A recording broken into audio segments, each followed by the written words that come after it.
Hey, good morning, my dear friends and students. I am Sadhna and all of you enjoying mathematics and science with me. नेहमीप्रमाणे enjoy करताय maths आणि science आणि आपण introduction of microbiology हा तुमचा 10th स्टँडर्डचा 7 नंबरचा lesson सुरू केलेला आहे की ज्याच्यामध्ये आपला अप्लाइड मायक्रोबायोलॉजी आणि बरेचसे टॉपिक आपण इथे कव्हर केलेले आहे. तर आज आपल्याला एकदम नवीन छान फ्रेश टॉपिक बघायचा आहे की ज्या टॉपिकचं नाव आहे प्रोबायोटिक्स. काय नाव आहे आपल्या टॉपिकचं? प्रोबायोटिक्स. काय आहे प्रोबायोटिक्स? चला छानपैकी समजून घेऊया.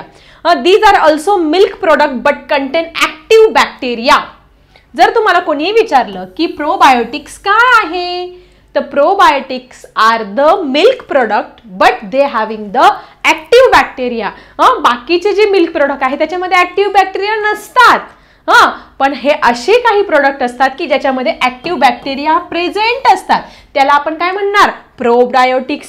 काय म्हणणार? प्रोबायोटिक्स. म्हणजे आपले जे अगोदर आपण बघितलं, चीज बघितलं, बटर बघितलं, हे सगळ्यामध्ये ऍक्टिव्ह बॅक्टेरिया नाही, पण असे काही मिल्क प्रोडक्ट आहे की ज्याच्यामध्ये ऍक्टिव्ह बॅक्टेरिया इन वर्किंग आहे असे दिसणार, त्याला म्हणणार तुम्ही प्रोबायोटिक्स. मग कुठले कुठले बॅक्टेरिया आहेत? ह्या बॅक्टेरियाची नावं एकदम अजब गजब आहे, पण तुम्हाला एक सांगते, तुम्ही 5 टाइम्स हे नावं लिहायचे आहे आणि लक्षात ठेवायचे आहे, कारण पेपरला ह्या बॅक्टेरियाचे नावच विचारले जात असतात.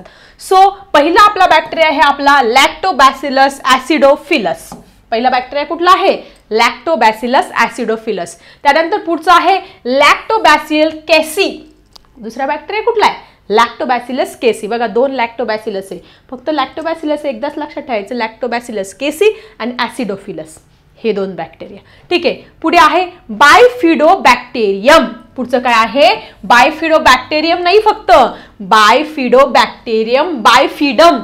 ओ माय गॉड, एकदम अजब गजब आणि खूप डेंजर नाव आहे. तुम्हाला हे लक्षात ठेवावे लागणार आहे, कारण पेपरला हे नाव विचारले जात असतात. लॅक्टोबॅसिलस ऍसिडोफिलस, लॅक्टोबॅसिलस केसी आणि बायफिडोबॅक्टेरियम, बायफिडम. आता त्याच्यामध्ये तुम्हाला एक लक्षात येतं का, हे बॅक्टेरियाचे वगैरे नावं लिहिताना त्याचं पहिलं लेटर जे आहे ते कॅपिटल लेटर दिसतंय आणि दुसऱ्यापासून जे सुरू होतं ते स्मॉल दिसतंय. म्हणजे हे एक स्पेसिफिकेशन आहे, हे लक्षात ठेवायचं तुम्ही की कुठल्याही बॅक्टेरियाचं नाव जे आहे ते लिहिताना पहिले स्टार्टिंगचं लेटर काय असतं? कॅपिटल, आणि नंतरचं काय असतं तुमचं? केसीमध्ये बघा इथे सी पण काय तुमचा स्मॉल आहे, हे लक्षात ठेवायचं आहे. These microbes maintain the balance of intestinal microorganism, that is increase the population of microbes helping the digestion and decrease the population of harmful microbes. सगळ्यांना माहिती आहे डायजेस्टिव्ह सिस्टीम माहिती आहे, डायजेशन जे खातो त्याचं पचन होतं हे सगळ्यांना माहिती आहे. मग हे डायजेशन करणाऱ्या काही 2 प्रकारच्या बॅक्टेरिया असतात. एक काय आहे? युजफुल बॅक्टेरिया आणि दुसऱ्या काय आहे? Harmful bacteria. मग आपण हे प्रोबायोटिक्स का खातो? तर हे जे प्रोबायोटिक्स असतात ते युजफुल बॅक्टेरिया काय करतात? इन्क्रीज करण्याचं काम करतात, वाढवण्याचं काम करतात. आणि हार्मफुल बॅक्टेरिया जे प्रोबायोटिक्स असतात ते हार्मफुल बॅक्टेरिया डिक्रीज म्हणजे कमी करण्याचं काम करत असतात. म्हणून प्रोबायोटिक्सचा यूज करायचा असतो. कळलं तुम्हाला? सगळ्यात महत्त्वाचं की प्रोबायोटिक्स का करतात? They increase the useful bacteria and they decrease the harmful bacteria. इथे दिलेलं आहे तसं बघा, increase the population of microbes helping the digestion and decrease the population of harmful microbe. आता याच्यामध्ये डेंजर बॅक्टेरिया की जे खूप हार्मफुल आहे आपल्या बॉडीमधून डायरेक्ट त्याला कॅन्सलच करायचं. क्लुस्ट्रिडियम नावाचे जे बॅक्टेरिया आहे ना, त्या नष्ट करण्याचं काम हे प्रोबायोटिक्स करत असतात. मग probiotic products are available in various form like. मग आता प्रोबायोटिक्स खायचं म्हणजे काय करायचं असतं? काय प्रोबायोटिक डायरेक्ट दुकानात जाऊन विकत घ्याल का तुम्ही? नाही, हे प्रोबायोटिक वेगवेगळ्या रूपामध्ये असतं. मग आता काय आहे? सगळ्यात पहिले समजून घेऊया की प्रोबायोटिक आपल्याला कुठून कुठून मिळणार आणि कशामध्ये ह्या युजफुल बॅक्टेरिया आणि हार्मफुल बॅक्टेरिया मारण्याची ताकद असते. तर सगळ्यात महत्त्वाचं योगाट. डॉक्टर बघा, तुम्ही आजारी पडले तर कधी कधी तुम्हाला अँटीबायोटिक्स देतात. आठवते तुम्हाला? डॉक्टर आजारी पडल्यावर काय देतात? अँटीबायोटिक्स. हे अँटीबायोटिक्स काय करतात? त्यांना माहिती नाहीये युजफुल बॅक्टेरिया कुठल्या, हार्मफुल बॅक्टेरिया कुठल्या, त्यांना काहीच माहिती नाही. ते काय करतात, ह्या अँटीबायोटिक्स दिल्यानंतर ते औषधं घेतल्यानंतर ते युजफुलला पण मारून टाकतात आणि हार्मफुलला पण मारून टाकतात. आणि कधी कधी आपल्याला लूज मोशन, बघा जास्त अँटीबायोटिकचा ओव्हरडोस झाला, औषधांचा ओव्हर झाला, आपल्याला लूज मोशन जुलाब व्हायला सुरुवात होत असते. मग त्यावेळेस डॉक्टर काय म्हणतात, दही भात खा. दही भात का खा? दही भातामध्ये, दह्यामध्ये कुठल्या बॅक्टेरिया, युजफुल बॅक्टेरिया, कुठल्या, लॅक्टोबॅसिलियाई. मग ते दही भात खाल्यानंतर त्याच्यातला जो दही आहे त्या दह्यामुळे आपल्या बॉडीमधल्या युजफुल बॅक्टेरिया वाढतात आणि आपले लूज मोशन थोडे कमी होत असतात. आलं का लक्षण, कनेक्शन कळतंय तुम्हाला? सो अशा पद्धतीने हे अँटीबायोटिक्स कधी कधी आपल्याला हार्मफुल, म्हणून अँटीबायोटिक्स कमी घेतले पाहिजे. जेवढं नॅचरल जगता येईल तेवढं जगलं पाहिजे. कारण त्या अँटीबायोटिक्सला माहिती नाही, ते औषध आहे, त्यांना काय माहिती आपल्या बॉडीमधले युजफुल बॅक्टेरिया कुठल्या आणि हार्मफुल बॅक्टेरिया कुठल्या, ते सगळ्यांना मारून टाकतात. मग जे युजफुल आहे ते इनॅक्टिव्ह पण होऊ शकतात आणि आपली इम्युन पॉवर जी आहे ती कमी पण होऊ शकते. म्हणून आपण अँटीबायोटिक्स हे कमी खाल्ले पाहिजे, औषधांचा कमी वापर केला पाहिजे. ठीक आहे. मग आता हे प्रोबायोटिक्स आपल्याला कुठून कुठून मिळणार? सगळ्यात महत्त्वाचं दही, आपल्या घरचंच सोर्स आहे आपल्याला योगार्ट, सगळ्यांना माहिती आहे. पुढे केफीर, पुढचं काय आहे, केफीर. आता केफीर काय आहे, हे पण एक ड्रिंक आहे की जे वेगवेगळ्या प्रकारच्या धान्यापासून बनवलेलं आहे. याच्यापासून पण आपल्याला प्रोबायोटिक्स म्हणजे आपल्या युजफुल बॅक्टेरिया जे आहे ते वाढणार आहे ते घेतल्यानंतर. पुढे सोरक्रॉट. सोरक्रॉट म्हणजे कोबी, सगळ्यांना माहिती, कोबीपासून बनलेलं लोणचं, कोबीचं लोणचं म्हणजे सॉरक्रॉट. याच्यापासून आपल्या युजफुल बॅक्टेरिया ह्या वाढणार आहे. ठीक आहे, म्हणजे प्रोबायोटिक्स त्याच्यापासून मिळणार आहे. पुढे डार्क चॉकलेट, ओहो डार्क चॉकलेट सारखे खाल्ले पाहिजे का नाही, डार्क चॉकलेटपासून आपल्या युजफुल बॅक्टेरिया ह्या वाढत असतात. मिसो सूप आहे एक प्रकारचं सूप आहे की जे सोयाबीनपासून बनतं. मिसो सूप म्हणजे काय, it is a soup which is made up from soybean. पुढे आहे पिकल, वेगवेगळ्या प्रकारचे लोणचं आहे, लोणचं खाल्ल्यानंतर पण आपले युजफुल बॅक्टेरिया वाढत असतात. ऑइल्स आहेत, कॉर्न सिरम आहे, कॉर्नपासून बनलेलं सिरम. आर्टिफिशियल स्वीटनर्स, याच्यापासून पण युजफुल बॅक्टेरिया वाढत असतात. आणि मायक्रो ऑल्गी, हे महत्त्वाचं आहे, micro algae like sea food, like spirulina. तुम्ही सगळ्यांनी अल्गी बघितलंय, शेवाळ बघितलंय हिरव्या रंगाचं वगैरे, ते शेवाळाची पावडर करतात आणि ती पावडर घेतल्यानंतर सुद्धा आपल्या बॉडीमधल्या युजफुल बॅक्टेरिया ह्या वाढणार आहे. पुढे क्लोरेला एक प्रकारची अल्गी आहे, ती घेतल्यानंतर पण वाढणार आहे. ब्ल्यू ग्रीन अल्गी, ह्या सगळ्यांमधून, या सगळ्याच्यामधून काय होणार आहे, आपलं युजफुल, आपल्या पोटातल्या ज्या युजफुल बॅक्टेरिया आहे त्या वाढणार आहे आणि आपलं डायजेशन सिस्टीम आहे, डायजेस्टिव्ह सिस्टीम जी आहे ती चांगलं काम करणार आहे. कुठले ती लक्षात ठेवायचं आहे, yogurt, kefir, sauerkraut, pickle from cabbage, then dark chocolate लगेच लक्षात राहील सगळ्यांच्या. ठीक आहे. Miso soup, that is soybean soup, pickles, oil, corn serum, artificial sweeteners, micro algae म्हणजे हे अल्गींची नावं, क्लोरेला, ब्ल्यू ग्रीन अल्गी आणि स्पायरुलिना नावाची अल्गी. या सगळ्यांमुळे आपल्या युजफुल बॅक्टेरिया ह्या वाढणार आहे. So probiotics are useful.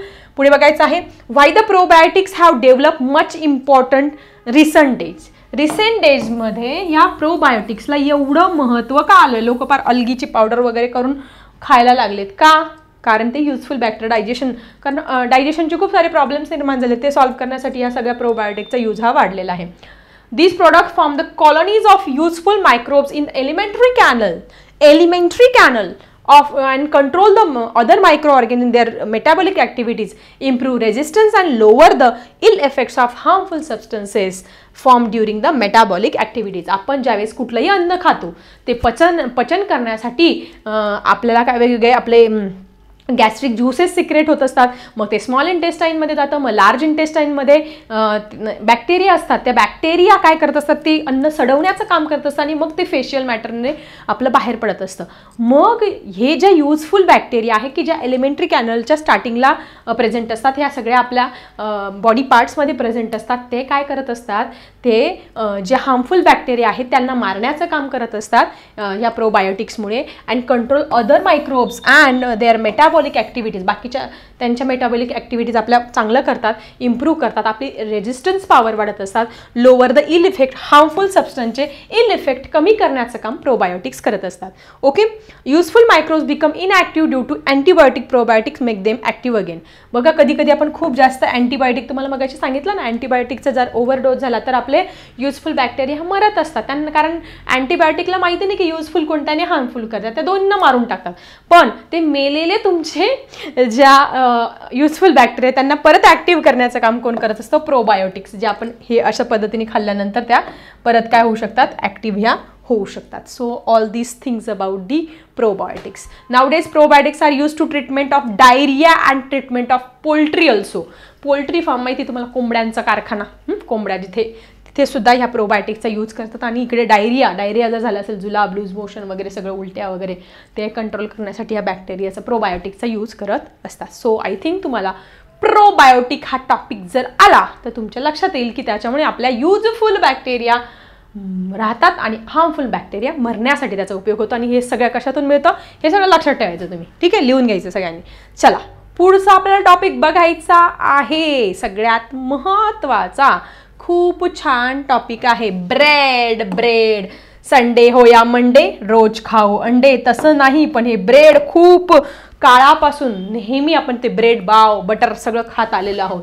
तर डिफरंट टाईप्सचे ब्रेड असतात. Different types of breads are produce in the flour of cereals. आता हे ब्रेड कशापासून बनतात तुम्हाला माहिती आहे? गव्हाच्या पिठापासून बनतात, मैद्यापासून बनतात, धान्य, वेगवेगळ्या प्रकारच्या धान्य, सिरियल्सपासून, वेगवेगळ्या प्रकारच्या धान्यापासून तुमचे ब्रेड बनलेले असतात. मल्टीग्रेन ब्रेड सुद्धा असतात, वेगवेगळे धान्य एकत्र करून, मल्टीग्रेन. कारण फॉरेन कंट्रीजमध्ये आपल्यासारखं भाकरी चपाती वगैरे करत नाही, ब्रेड असं मल्टीग्रेन ब्रेड, हा ब्रेड तो ब्रेड. नंतर तुमचं त्याच्यामध्ये जर लसणाची टेस्ट असेल तर ती फ्लेवर, तो फ्लेवर ब्रेड म्हणजे त्याच्यामध्ये जे पाहिजे ते फ्लेवर ॲड करायचे आणि त्या प्रकारचा ब्रेड तुमचा रेडी. डव इज, आता ब्रेड कसा तयार करायचा चला बघूया. सगळ्यात पहिले काय घेणार आपण? आपलं पीठ घेणार. पीठ घेतलं, त्याच्यापासून काय करणार? डव तयार करणार, एक गोळा, पिठाचा गोळा. मग मी काय करते, पोळ्या करताना जसं पिठाचा गोळा मळते त्याप्रमाणे काय करणार? पिठाचा गोळा मळणार. Dough is form by mixing a baker's yeast. पण त्या आपल्याला काय करायचं? ब्रेड तयार करायची. ब्रेड तयार करण्यासाठी आपल्याला त्याच्यामध्ये काय टाकावं लागणार आहे बाळांनो? Bakers yeast. तुम्ही बघा हे भेटतं रेडीमेड बेकर ईस्ट विकत, दुकानामध्ये बेकर्स ईस्ट टाकणार आहोत. दॅट इज काय आहे? क्यूटचं नाव आहे त्याचं, सॅकरोमायसिस क्रिव्हिसिया. सॅक्रोमायसिस क्रिव्हिसिया हे त्याचं सायंटिफिक नेम आहे. कशाचं? बेकर्स ईस्टचं, की जे तुम्हाला परीक्षेला विचारलं जाऊ शकतो की बाळांनो बेकर ईस्टचं सायंटिफिक नेम काय आहे. जर 4 ऑप्शन दिलं असेल तर काही प्रॉब्लेम नाही, पण सॅकरोमायसिस सेरिव्हिसिए असं त्याचं नाव आहे. उच्चार बघा, सॅकरोमायसिस सेरिव्हिसिए हा त्याचा उच्चार आहे. मग आपण काय केलं? पीठ घेतलं, डव, याच्यामध्ये काय ॲड केलं? बेकर्स ईस्ट ॲड केलं. काय केलं? बेकर्स ईस्ट हे ॲड केलेलं आहे. बेकर्स ईस्ट आपण त्याच्यामध्ये ॲड केलं. त्याच्यानं म्हणजेच काय? सॅकरोमायसिस सेरिव्हिसी. नंतर त्याच्यामध्ये काय टाकलं? पाणी पण टाकलं, थोडंसं वॉटर टाकलं. त्याच्यानंतर थोडंसं काय टाकलं रे अजून? सॉल्ट टाकलं, मीठ वगैरे टाकलं आणि अदर नेसेसरी मटेरियल, म्हणजे जर तुम्हाला जशी टेस्ट पाहिजे त्या पद्धतीने तुम्ही ॲड केलं. ड्यू टू फर्मेंटेशन, मग ते तसंच ठेवलं. तुम्ही साधं तुमचं पीठ बघा, पीठ काय करते मम्मी? मळल्यानंतर लगेच पोळ्या करते का नाही? थोडा भिजू देते म्हणजे काय? त्याच्यात मायक्रो ऑर्गॅनिझम एंटर करत असतात आणि ते पीठ, त्याचा आकार वाढत असतो. मग त्याच पद्धतीने ज्यावेळेस आपण हे ब्रेड बनवण्यासाठी डव मळत असतो, त्याच्यामध्ये बेकर्स ईस्ट आणि पाणी वगैरे ह्या सगळ्या गोष्टींना त्याचा आकार हा फुलतो, तो वाढत असतो. मग काय होत असतं त्याच्यामध्ये? Due to fermentation of carbohydrates by yeast, sugar is converted into carbon dioxide. म्हणजे आता हे गव्हाचं पीठ किंवा कशाचंही पीठ आहे, त्याच्यामध्ये काय प्रेझेंट आहे? तुमचे कार्बोहायड्रेट्स. काय प्रेझेंट आहे?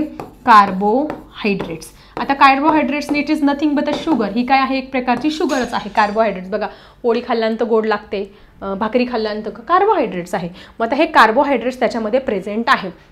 Okay, sugar is converted in fermentation of carbohydrates by yeast, sugar is ह्या प्रोसेसमध्ये sugar is converted into carbon dioxide. कार्बोहायड्रेट्समध्ये काय आहे, एक प्रकारची शुगर प्रेझेंट आहे. याच्यामध्ये ज्यावेळेस फर्मेंटेशन जे आपण आंबवल्यानंतर त्याचं कन्व्हर्जन कशामध्ये होत असतं, कार्बन डायऑक्साईड CO2. बघा तुम्ही कुठलाही ब्रेड बघा, त्याला असे तुम्हाला होल्स छोटे छोटे छिद्र दिसतील, ते काय असतं, कार्बन डायऑक्साईडचे बबल असतात. ते कार्बन डायऑक्साईड काय होतं, ज्यावेळेस ते फर्मेंटेशन प्रोसेस होतं त्याच्यातून ते कार्बन डायऑक्साईडचे बबल बाहेर पडतात. ते स्पॉन्जी, तो पाव तो ब्रेड असा स्पॉन्जी मऊ होत असतो. CO2 बाहेर पडतो. आणि इथेनॉल, मग सगळ्यात महत्त्वाचा प्रश्न विचारला जाईल, ज्यावेळेस fermentation process of the bread, dough तयार केल्यानंतर त्याच्यापासून in the fermentation process which 2 products are form, the CO2 is form and ethanol. काय तयार होतं तुमचं, इथेनॉल तयार होत असतं. काय तयार होत असतं, इथेनॉल तयार होत असतं फर्मेंटेशन प्रोसेसमध्ये, ब्रेड बनवण्याच्या प्रोसेसमध्ये. पीठ घेतलं, पिठामध्ये बेकर्स ईस्ट टाकलं, पाणी टाकलं, मीठ टाकलं, सगळं, मग ते आपण फर्मेंटेशनला ठेवलं. फर्मेंटेशनच्या प्रोसेसमध्ये त्याच्यातून कार्बन डायऑक्साईड आणि इथेनॉल हा बाहेर पडला. इथपर्यंत क्लिअर, स्टोरी समजते सगळ्यांना. कसली स्टोरी बघतो आहोत आपण, बघतो आहोत आपली ब्रेड बनवण्याची स्टोरी.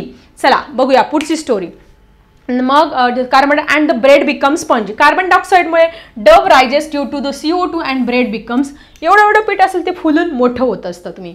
त्याच्यानंतर compress yeast is use in commercial bakery. मग ते याच्यामध्ये ओव्हनमध्ये ठेवणार, भट्टीमध्ये टाकणार आणि त्याच्यापासून मस्त हे ब्रेड वेगवेगळ्या प्रकारचे तयार होत असतात. मग आता हे ब्रेड तयार होताना त्याच्यातला कार्बन डायऑक्साईड पण बाहेर, त्याचं इव्हॅपोरेशन होत असतं, इथेनॉलचं पण इव्हॅपोरेशन होत असतो आणि तो फुगलेल्या स्वरूपामध्ये तुम्हाला तो ब्रेड जो आहे तो बघायला मिळत असतो. सो अशा पद्धतीने ब्रेड कसा बनवायचा कळलं सगळ्यांना. First we have to take the flour or cereals, then we have to add the baker's yeast, water and salt in that, then add after the process of fermentation carbon dioxide and ethanol give rise to dough rises up to carbon dioxide and the bread becomes a spongy. इथपर्यंत clear, story clear सगळ्यांना. पुढे बघा, compress yeast is use in commercial bakery industry. आता कुठलं east वापरतात रे इंडस्ट्रीमध्ये मोठ्या प्रमाणामध्ये, कॉमरिकल बेकरी कॉम्प्रेस्ड ईस्ट हे मोठ्या प्रमाणात वापरत असतात. कॉम्प्रेस ईस्ट, कॉम्प्रेस म्हणजे असं, कॉम्प्रेस म्हणजे तुम्हाला आपले चीजचे क्यूब्स कसे असतात त्याच्यामध्ये, पण त्याच्यामध्ये सगळे इसेन्शियल न्यूट्रिएंट, म्हणजे तुमचा जो ब्रेड आहे तो ब्रेड न्यूट्रिशियस होतो. त्याच्यात जे महत्त्वाचे घटक आहे सगळे आपल्याला विटॅमिन्स मिनरल जे भेटतील ते सगळे त्याच्यात न्यूट्रिशियस पदार्थ टाकलेले असतात कॉम्प्रेस ईस्टमध्ये, ते ॲड करतात जेणेकरून आपला ब्रेड जो आहे किंवा आपला जो ब्रेड आहे तो न्यूट्रिशियस होईल, आपल्या शरीराला फायदेशीर असणार आहे तो ब्रेड. म्हणून ते लोक खातात, कारण त्यांच्याकडे भाजीपोळी त्यांच्याकडे तेच खातात सगळीकडं, वेगवेगळ्या प्रकारचे ब्रेड, गार्लिक ब्रेड वगैरे वगैरे. It is available in dry granular form of the domestic use. म्हणजे पावडरच्या फॉर्ममध्ये हा ईस्ट प्रेझेंट असतो. कुठला, compress east.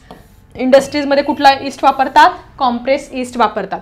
East is produce for commercial use, contains various useful content like carbohydrate. मग आता ह्या ईस्टमध्ये काय काय असतं, मग तो आपला ब्रेड आहे तो युजफुल कसा होईल आपल्याला, कारण त्याच्यामध्ये कार्बोहायड्रेट्स आहेत की जे आपल्या बॉडीच्या वाढीसाठी आवश्यक आहे, फॅट्स आहे, प्रोटीन्स आहेत, विटामिन्स आहे, मिनरल्स आहे. या सगळ्या गोष्टी या कॉम्प्रेस्ड ईस्ट पावडर ज्यावेळेस तो ब्रेड बनवतात त्याच्यामध्ये काय टाकतात, कॉम्प्रेस्ड ईस्ट पावडर. काय टाकतात चला लिहा कॉमेंट सेक्शनमध्ये. ब्रेड बनवताना काय टाकतात की ज्याच्यामुळे तुमचा ब्रेड न्यूट्रिशियस होतो. काय वापरतात, कॉम्प्रेस्ड ईस्ट, की त्याच्यामध्ये काय आहे, carbohydrates, proteins, fats, vitamins, minerals हे सगळ्या गोष्टी प्रेझेंट आहे. Due to this bread and other products with the help of yeast become nutritive.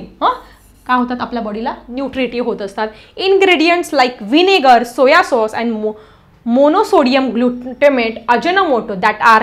बघा आता इथे हे जरा मी रफ करते, लक्ष द्या, हे खूप इम्पॉर्टंट आहे बाळांनो, लक्ष द्या. आता पुढे बघा, due to this bread and other products with the help of yeast become nutritive. Ingredient like, पण कधी कधी vinegar, soya sauce, monosodium glutamate म्हणजे अजिनोमोटो, जे चायनीज खातो ना आपण, त्या चायनीजमध्ये 100% हे अजिनोमोटो वापरलेलं असतो की जे आपल्या बॉडीसाठी खूप हार्मफुल आहे, खूप हार्मफुल आहे. ते आपले युजफुल बॅक्टेरिया डिस्ट्रॉय करतात आणि आपला डायजेशनचा प्रॉब्लेम वाढवतं. म्हणून काही कंट्रीजमध्ये या अजिनोमोटो, जे Chinese, Manchurian, soybean chillies, noodles, hakka noodles की ज्याच्यामध्ये अजिनोमोटो वापर, आपल्या कंट्रीमध्ये अजून पण अजिनोमोटो वापरतात चायनीजमध्ये. म्हणून ते खाऊ नका आणि आपल्या बॉडीचं संरक्षण करा. ओके, अजिनोमोटो की ज्याचं सायंटिफिक नेम काय आहे, मोनोसोडियम ग्लुटामेट हे त्याचं सायंटिफिक नेम आहे. That are use in presently popular Chinese food are produce by microbial fermentation. हे सगळे जे सोया सॉस आहे, व्हिनेगर आहे, हे सुद्धा फर्मेंटेशन प्रोसेसने तयार करत असतात. ठीक आहे. सो इथे आपला ब्रेड हा टॉपिक इथे संपलेला आहे आणि लवकरच जाणार आहोत आपल्या नेक्स्ट टॉपिककडे, की ज्या टॉपिकचं नाव आहे व्हिनेगर. बघितलंय का तुम्ही व्हिनेगर? जरा कमेंट सेक्शनमध्ये मला नक्की लिहा की व्हिनेगर कसं असतं, कुठल्या कलरचं असतं. तुमच्या घरी व्हिनेगर आणले कशासाठी नक्की लिहा. चला, व्हिनेगर काय आहे? एक ट्रान्सपरंट लिक्विड आहे की जे बॉटलमध्ये पाण्यासारखंच असतं. हे बघा, ही व्हिनेगरची बॉटल आहे. Vinegar is used in each country of the world to import sour taste to the food material and preservation of the pickles, sauce, ketchup, chutneys, chemical vinegar. Okay, काय आहे हे व्हिनेगर? की असा एक लिक्विड आहे, असं एक पदार्थ आहे की ज्याच्यामुळे कुठल्याही पदार्थाला सोअर, खट्टी मिठी टेस्ट, सोअर म्हणजे काय, आंबट टेस्ट देण्यासाठी या व्हिनेगरचा यूज करत असतात फूड मटेरियलला. So what is vinegar? Vinegar is each country which give the sour taste to the food material. Food मटेरियलला आंबट खट्टी मिठी टेस्ट बनवण्यासाठी. नंतर तुमचे फॉर प्रिझर्वेशन, तुमचे लोणचं आहे ते लोणचं जास्त काळ टिकावं म्हणून त्याच्यामध्ये टाकलेलं असतं. तुमचं जो सॉस तुम्ही खातात, टोमॅटो सॉस, त्याच्यामध्ये पण व्हिनेगर टाकलेलं असतं. तुमच्या पिकल्समध्ये पण व्हिनेगर टाकतात, जे आर्टिफिशियल असतात. घरी तुमची मम्मी साखर टाकणार, गूळ टाकणार, तेल टाकणार, मीठ टाकणार. पण जे बाहेरचं लोणचं असतं त्याच्यामध्ये 100% व्हिनेगर टाकलेलं असणार आहे, कारण ते लोणचं जास्त काळ टिकावं म्हणून त्याच्यामध्ये हे प्रिझर्वेटिव्ह म्हणून ॲड करतात. कशामध्ये? बाहेरच्या लोणच्याच्या बर्नीमध्ये, पिकल्समध्ये, सॉस, कॅचअप जे असतं त्याच्यामध्ये, चटणी, रेडीमेड चटणी असते त्याच्यामध्ये पण व्हिनेगर हे प्रिझर्वेटिव्ह म्हणून ॲड करतात. आता तुम्हाला विचारलं की व्हिनेगर म्हणजे नक्की काय आहे? मग आता समजा ही 100 ml ची बॉटल आहे तुमची व्हिनेगरची. 100 ml काय आहे याच्यात? 100 ml किंवा 4% vinegar is 4% of acetic acid. आता व्हिनेगर मध्ये काय असतं तुमचं? कुठलं ॲसिड प्रेझेंट असतं? Acetic acid. काय प्रेझेंट असतं? ॲसिटिक ॲसिड असतं आणि त्याचा फॉर्म्युला आहे CH3COOH. हा लक्षात ठेवायचा आहे. ॲसिटिक ॲसिड असतं तुमचं व्हिनेगरमध्ये. आता 4% ऑफ ॲसिटिक ॲसिड म्हणजे ही 100 ml ची बॉटल आहे. ही 100 ml ची व्हिनेगरची बॉटल आहे. तर याच्यात 4% ऑफ ॲसिड, 4% ऑफ व्हिनेगर म्हणजे काय? 96%. याच्यात 96 ml काय आहे तुमचं? वॉटर असणार आहे, पाणी असणार आहे. आणि 4% फक्त काय असणार आहे तुमचं? ॲसिटिक ॲसिड असणार आहे किंवा व्हिनेगर असणार आहे. म्हणून याला म्हणतात 4% ऑफ ॲसिटिक ॲसिड. समजा इथं 4%च्या ऐवजी जर 10% दिलं असेल तर काय रे बाळांनो? म्हणजे ही बॉटल आहे, या बॉटलमध्ये 90 ml काय आहे तुमचं? पाणी आहे. आणि 10 ml अगदी कमी प्रमाणामध्ये काय आहे? 10 ml काय आहे? Acetic acid. म्हणजे अगदी डायल्यूट, थोड्याफार प्रमाणामध्ये टाकलेलं असतं. म्हणून याला म्हणतात vinegar is 4% of acetic acid. 4%च फक्त ॲसिड असतं, बाकी सगळं पाणी. 96% पाणी, बाकी सगळं ॲसिड. ओके. सो अशा पद्धतीने हे पण तुमचं क्लिअर झालं असेल. काय आहे रे जरा सायंटिफिक नेम? ॲसिटिक ॲसिड व्हिनेगरचं, which is use as a preservatives. कॅचअपमध्ये, सॉसमध्ये, चटणीमध्ये प्रिझर्वेटिव्ह म्हणून वापरतात. नाव scientific name acetic acid. 4% of acetic acid is called as vinegar. Ethanol and alcohol is obtain by fermentation of carbon compound like fruit juices, maple Serum, sugar molasses. आता हे vinegar कशापासून बनवतात? व्हिनेगर जे आहे fermentation तुम्ही शिकलेले आहात. काय करतात ते? आंबवतात. काय आंबवतात? बघा, फ्रूट ज्युसेस, वेगवेगळे फ्रूट्स असतात, तुम्ही ॲपल वगैरे सगळे जे फ्रूट आहे त्याचं जे ज्यूस आहे ते काय करतात? फर्मेंट करतात आणि फर्मेंटेशन करून त्याचं fruit ethanol and alcohol is obtain. आता अल्कोहोल आणि इथेनॉल कशापासून मिळतं? फ्रूट ज्युसेसपासून पण मिळत असतं. मॅपल सिरम, मॅपलचं तुम्ही बघितलं पिक्चरमध्ये. मॅपल सिरम म्हणजे कॅनडामध्ये ते झाडं असतात बघा, मॅपल. तसे त्याचे पानं असे ब्राऊन कलरचे पिक्चरमध्ये बघा, त्या हिरोईनच्या अंगावर ते पानं वगैरे, ते मॅपलचे झाडं असतात कॅनडामध्ये. त्याच्यापासून ते सिरम बनवतात, त्या झाडाच्या पानांपासून वगैरे ते मॅपल सिरम. त्याच्यापासून इथेनॉल किंवा अल्कोहोल हे बनवत असतात. शुगर मोलॅसिस हे तर माहितीच आहे आपल्या इंडियामध्येच आहे. आपण जी साखर खातो, साखर कशापासून मिळते? शुगर केन ज्यूसपासून मिळते.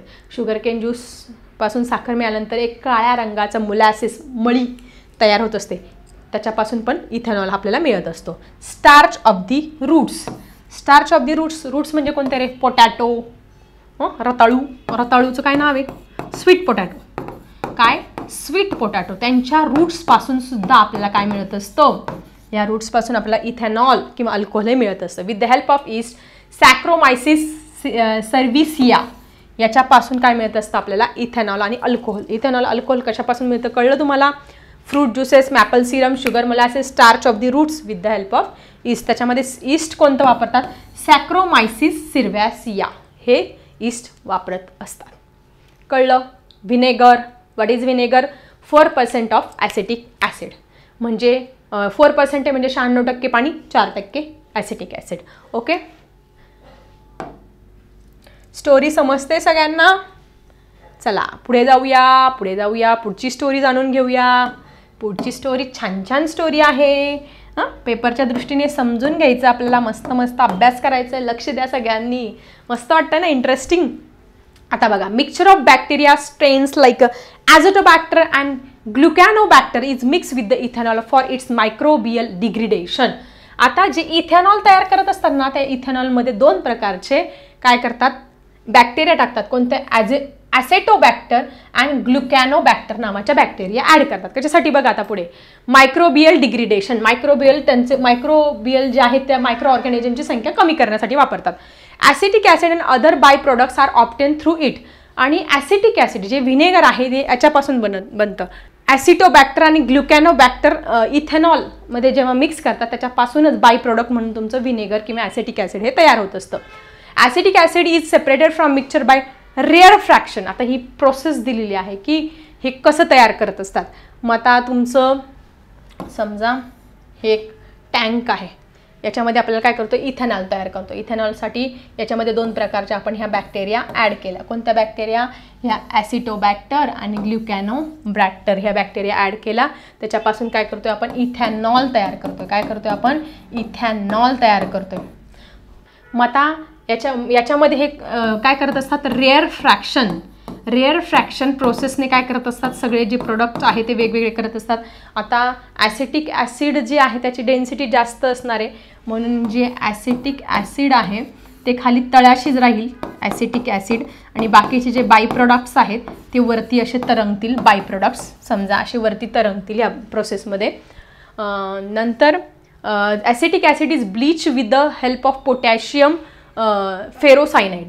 आता हे जे ॲसिटिक ॲसिड इथे तयार खाली झालेलं आहे ते काय करतील खालून काढून घेतील. सेपरेशन मेथडने खालून काढून घेतील. आता त्याला ब्लीच करणार म्हणजे थोडेसे मायक्रो ऑर्गॅनिझम वगैरे काही प्रेझेंट असेल तर ते कशा सहाय्याने ब्लीच करणार पोटॅशियम फेरोसायनाइड नावाचं केमिकल त्याच्यामध्ये ॲड करणार आणि त्याचं ब्लीच करणार म्हणजे काही मायक्रो ऑर्गॅनिझम त्याच्यातले मरून जातील. देन मायश्चरायझेशन म्हणजे परत त्याच्यातले मायक्रो ऑर्गॅनिझम मारून टाकत असतात राहिलेले काही एकदम शुद्ध बनवायचं आपल्याला vinegar. Finally very small quantity of SO2 gas is mix to produce vinegar. आणि त्याच्यामध्ये काय करत असतात प्रिझर्वेटिव्ह म्हणून म्हणजे हे ॲसिटिक ॲसिड काढून घेतील. मग त्याला काय त्याच्यामध्ये काय करतील तो पोटॅशियम फेरोसायनाइड त्याच्या साहाय्याने ब्लीच करतील. ब्लीच केल्यानंतर परत ते उकळून थंड करतील. पाश्चरायझेशन करतील. ह्या फ्लोचार्टने लक्षात ठेवा पाश्चरायझेशन करतील आणि त्याच्यात थोड्याशा प्रमाणात SO2 ॲड करतील का प्रिझर्वेटिव्ह म्हणून ते व्हिनेगर जास्त दिवस टिकावं म्हणून. आणि ह्या सगळ्या प्रोसेसने काय होतं तुमचं व्हिनेगर इथे तयार होतं आहे. ठीक आहे. Soya sauce is produce by fermentation of the mixture. आता हे झालं व्हिनेगरची सगळी प्रोसेस. व्हिनेगर तयार करण्याची ही सगळी प्रोसेस झालेली आहे. ठीक आहे. पुढे समजून घेऊया. सोया सॉस की जो चायनाचा मेन प्रोडक्ट आहे की जो आपण सर्रास सगळीकडे तो सोया सॉस वापरतात. हा सोया सॉस कसा तयार करतात बघा. Produce by fermentation. हा पण मोठे मोठे कॅन्स असतात त्यांचे. Fermentation of mixture of the काय काय असतं सोया सॉसमध्ये तुम्हाला माहिती पाहिजे. सोया सॉस खातात ना तुम्ही तर माहिती पाहिजे काय असतो. फ्लोअर ऑफ व्हीट गव्हाचं पीठ त्यानंतर सोयाबीनचं पीठ सोया सॉस असतो आणि फंगस त्याच्यामध्ये एक प्रकारची बुरशी टाकलेली असते की ज्या फंगसचं नाव आहे अस्पॅरजिलियस ओरायझा. त्याच दाखवते तुम्हाला ती फंगी कशी दिसते.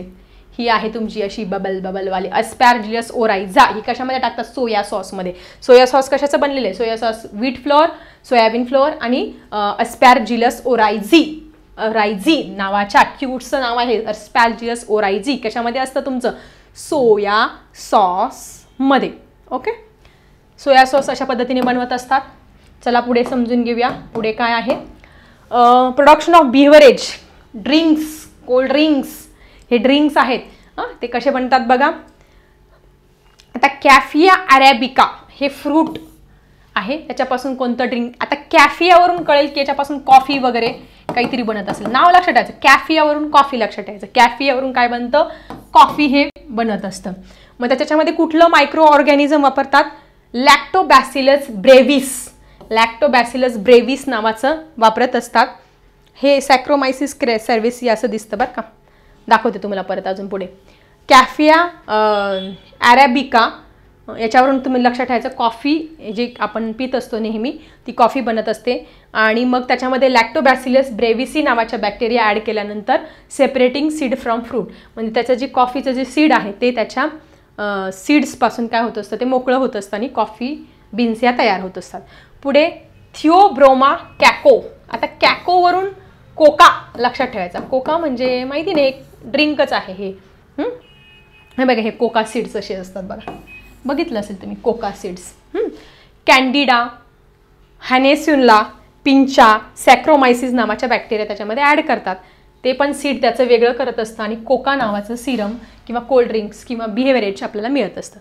पुढे ग्रेप्स. ग्रेप्स तर आपल्या नाशिकचं फेमस आहे. वाईन्स, ग्रेपपासून काय बनते, वाईन. ठीक आहे. हे ग्रेप्स असे सॅक्रोमायसिस सॅरिव्हिसा नावाचा त्याच्यात बॅक्टेरिया ॲड करतात आणि त्या ज्यूसचं फर्मेंटेशन होतं आणि वाईन मिळत असते, ती वाईन पित असतात. ठीक आहे. पुढे ॲपल. ॲपलपासून पण बिव्हरेज मिळत असतात, इथेनॉल याचं सारखं अल्कोहोलसारखं. त्याच्यामध्ये ॲपल साईड व्हिनेगर माहिती तुम्हाला. ठीक आहे. सॅक्रोमायसिस सेर्व्हिसा दोघींकडे, ग्रेप्सपासून आणि ॲपलपासून ज्यावेळेस आपल्याला ड्रिंक्स बनवायचे आहेत तर त्याच्यामध्ये सॅक्रोमायसिस सेर्व्हिसा नावाचा सेरेव्हिसा ई नावाच्या बॅक्टेरिया ॲड करतात. ते ज्यूसचं फर्मेंटेशन करणार ॲपलच्या ज्यूसचं आणि त्याच्यापासून सायडर बनणार. सायडर म्हणजे काय, ॲपल साईड व्हिनेगर माहिती ना तुम्हाला, ॲपल सायडर व्हिनेगर तयार होणार आहे. सो अशा पद्धतीने ही सगळी इन्फॉर्मेशन दिलेली आहे. हे असं दिसतं, हे कॉफी, हे कोका आणि हे मॅपल. ठीक आहे. तो आजच्या ह्या लेक्चरमध्ये माझ्या लाडक्या विद्यार्थ्यांना आपण प्रोबायोटिक्स काय आहे की जे आपलं युजफुल बॅक्टेरिया वाढवण्याचं काम करत असतं आणि हार्मफुल मारण्याचं काम करतो ते आपण शिकलो. त्यानंतर ब्रेड कसा बनवतो आणि व्हिनेगर जो आहे ते कसं बनवतात हे सगळं आपण आजच्या ह्या व्हिडिओमध्ये बघितलं आहे. पुढचं थोडं मायक्रोबियल एन्झाईम वगैरे हे सगळे टॉपिक जे आहे ते आपण बघणार आहोत आपल्या पुढच्या व्हिडिओमध्ये. कसा वाटला आजचा व्हिडिओ नक्की कमेंट सेक्शनमध्ये लिहा. टॉपिक समजत असेल तर तसं पण लिहा आणि आवडला असेल तर नक्की लाईक करा. चला भेटूया पुढच्या टॉपिकसह पुढच्या व्हिडिओमध्ये. आता मी थांबते. Bye everyone.